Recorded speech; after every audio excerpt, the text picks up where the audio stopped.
கிறிஸ்துவுக்குள் பிரியமுள்ள சகோதர சகோதரிகளே, பலந்தரும் தேவன் எபிசோட் 1715 கர்த்தரை துதிக்கிறேன், மகிமைப்படுத்துகிறேன்.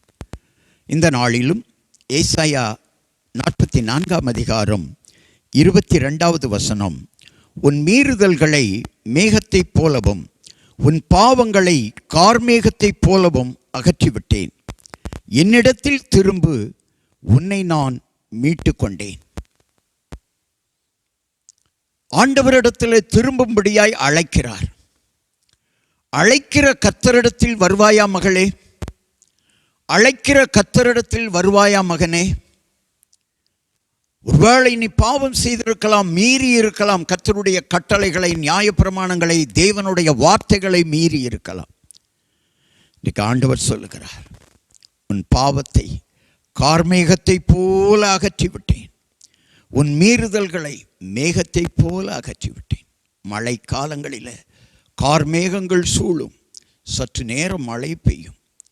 ஆனால் அந்த கார்மேகங்கள் கலைந்த பின்னாடி ஒரு குளிர்ச்சி உண்டாகும். உன் பாவங்களை கார்மேகத்தை போல அகற்றிவிட்டார், உன் அக்கிரமங்களை கார்மேகத்தை போல அகற்றிவிட்டார். பயப்படாதே, நீ தேவனுடைய பிள்ளை. உன்னை ஆண்டவர் மீட்டிருக்கிறார். ஆண்டவரிடத்தில் திரும்புங்கள், அவர் உங்களை ஆசீர்வதிப்பார்.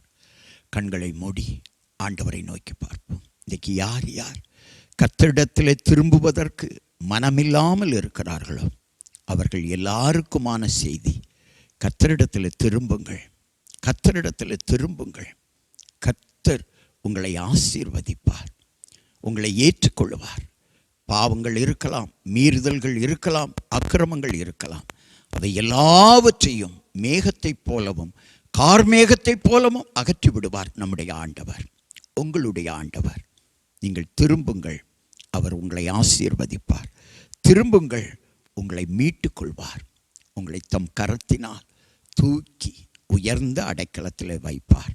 நீங்கள் ஆசீர்வாதமாயிருப்பீர்கள். இயேசு கிறிஸ்துவின் நாமத்தில் ஜெபிக்கிறேன் பிதாவே, ஆமென்.